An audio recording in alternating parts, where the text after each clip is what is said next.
2014 সালে বিশ্বকাপের আগে তিনি বলেছিলেন এবার শিরোপা জিতবে জার্মানি। বিশ্বকাপ শেষে ঠিক তাই হলো। পরে 2018 সালে ফ্রান্স ও 2022 সালে আর্জেন্টিনাকে নিয়ে করা তার ভবিষ্যৎবাণীও ঠিকঠাক লেগে যায়। চ্যাম্পিয়ন হয় এই দুটি দল। কোন সেই গণক?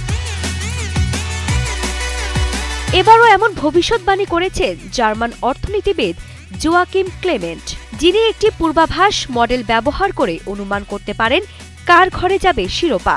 এবার তার দাবি ফিফা বিশ্বকাপ 2026 জিতবে নেদারল্যান্ডস। তার এই মন্তব্য ঘিরে শুরু হয়েছে তুমুল আলোচনা। সম্প্রতি সিএনএনকে দেয়া এক সাক্ষাৎকারে ক্লেমেন্ট বলেন, সবকিছু শুরু হয়েছিল নিছক মজার ছলে।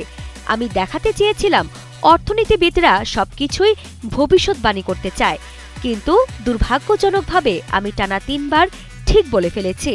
ক্লেমেন্টের মডেল কেবল ফুটবল দক্ষতার উপর নির্ভর করে না, এতে অর্থনৈতিক, ভৌগোলিক, জনসংখ্যাগত এবং ক্রীড়া সংশ্লিষ্ট নানা তথ্য একসঙ্গে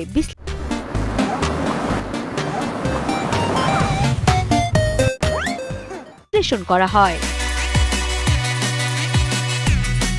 তার মতে নেদারল্যান্ডসের সবকিছুই যেন বিশ্বকাপ জয়ের জন্য পারফেক্ট। ফুটবল তাদের রক্তে, দল দুর্দান্ত ফর্মে, আর 2025 মার্চ থেকে তারা অপরাজিত। সবচেয়ে চমকপ্রদ তথ্য হল, তিনি বলেছেন 2026 সালের বিশ্বকাপ ফাইনালে নেদারল্যান্ডসের প্রতিপক্ষ হবে পর্তুগাল। তবে এখানেই আছে আসল টুইস্ট। ক্লেমেন্টের হিসাব বলছে বিশ্বকাপের ফলাফলের 45% নির্ভর করে শুধুই ভাগ্যের ওপর। ফিফা বিশ্বকাপ 2026 শুরু হওয়ার আগেই যেন আলোচনা সমালোচনায় উন্মাদনা তুঙ্গে। তাহলে কি সত্যি প্রথমবারের মতো বিশ্বকাপ জিতবে ডাচরা?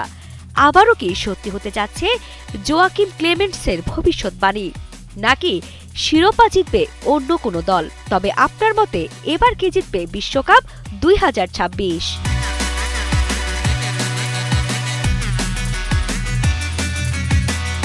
আরিফা জাহান পিনন, কালের কণ্ঠ।